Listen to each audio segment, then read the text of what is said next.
করে বলতে পারি বাংলাদেশ ৭১ সাল থেকে নিয়ে এখন পর্যন্ত আমাদের যারা নেতৃত্বে আসছে, আমাদের জাতির যারা লিডার ছিল, আমাদের সেই জাতির লিডারদের ম্যাক্সিমাম তারা নিজেদের ব্যক্তিত্ব, নিজেদের উন্নতি ঘটিয়েছে, জাতির সামগ্রিক উন্নয়নের পেছনে খুব একটা ভূমিকা পালন করে না।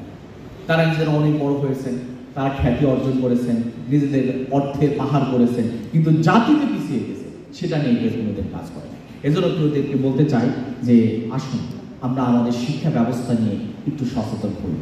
আমাদের শিক্ষা ব্যবস্থা আমাদেরকে যোগ্য না করলেও আমি নিজে যোগ্য হতে চাই, এটা আমার এদের প্রথম। আমাদের এই দেশের এই সামগ্রিক এই পরিস্থিতিতে আমাদের জন্য সবচেয়ে বড় চ্যালেঞ্জ হলো আমাদের জন্য কালচারাল আগ্রাসন। আমাদের সামগ্রিক জাতি আজকে এই আগ্রাসনের শিকার। আমাদের মূল্যবোধগুলো নষ্ট হওয়ার অন্যতম কারণ হলো আমাদের প্রতি কালচারাল যে আগ্রাসনগুলো, এই আগ্রাসনগুলো আমাদেরকে অন্যদের উপর ডিপেন্ডেন্ট করে, অন্যদের অনুসরণ করতে শেখায়, এবং সেই আগ্রাসনগুলো তৈরি হয় আধিপত্যবাদীদের হাত দিয়ে। এই যে আমাদের ঘটে যাওয়া গত কয়েকদিনের ঘটনা আমাদেরকে এটাই মেসেজ দেয়।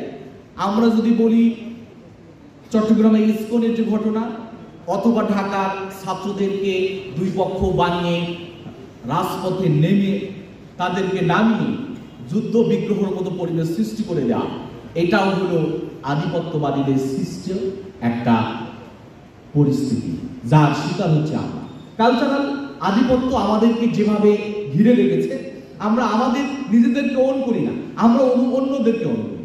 আমাদের নিজস্ব সভ্যতা সংস্কৃতি ভালো লাগে না, আমাদের ভালো লাগে অন্যদের কালচার ভালো লাগে।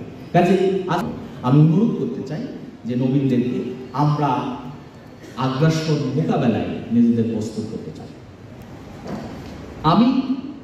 আমাদের আরেকটি বড় চ্যালেঞ্জ হলো আমাদের শিক্ষা ব্যবস্থা। আমাদের শিক্ষা ব্যবস্থার বড় চ্যালেঞ্জটাই হলো যে এই শিক্ষা ব্যবস্থায় কেউ যোগ্য মানুষ হয় না।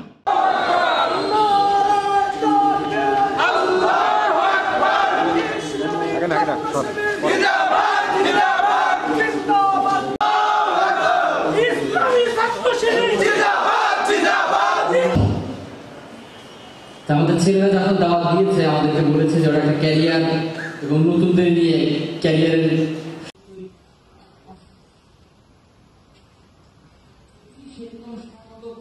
থাকে, তাহলে সেটা যে খুবই যুগোপযোগী, যে একই সাথে সৎ, শুধু সৎ হলেই হবে না, এই জন্যই তার ফলাফল তাদের জনগোষ্ঠীর মাথায় ফুটে উঠেছে।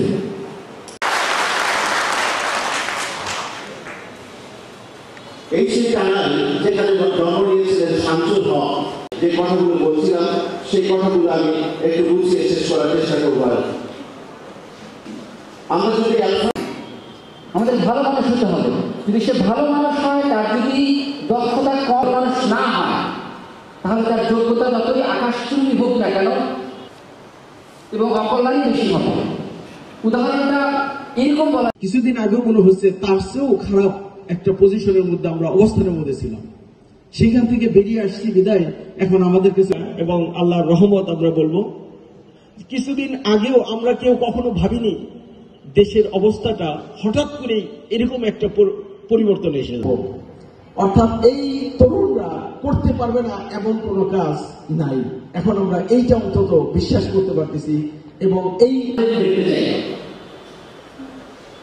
তার মানে এই হাতটা খুবই যেখানে থাকা না কেন তোমার মধ্যে এইটাকে ধরে রেখো, আমি ভালো মানুষ হবো, আমি ভালো এইসব মানুষের কল্যাণে কাজ করবো, কোনো অসৎ আমি কাজ করবো না, তাই না? আমরা বিশ্ববিদ্যালয়ে গেলে দেখবে যে নানান রকমের হাতছা কাজে সেটা দেখা যায় এটা করতে যেয়ে নামাজ চালা হয়ে যাচ্ছে, দিনের পর দিন তোমার কাজ হচ্ছে না, কিন্তু এটা যদি ক্যারিয়ারের কোনো সহযোগিতা লাগে, কোনো সাপোর্ট লাগে, আমরা সবসময় এটার জন্য প্রস্তুত।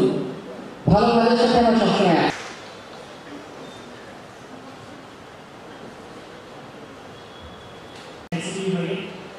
আমি নিজেও আইসিটি বিভাগে পড়াশোনা করি, স্যার আমার সরাসরি শিক্ষক।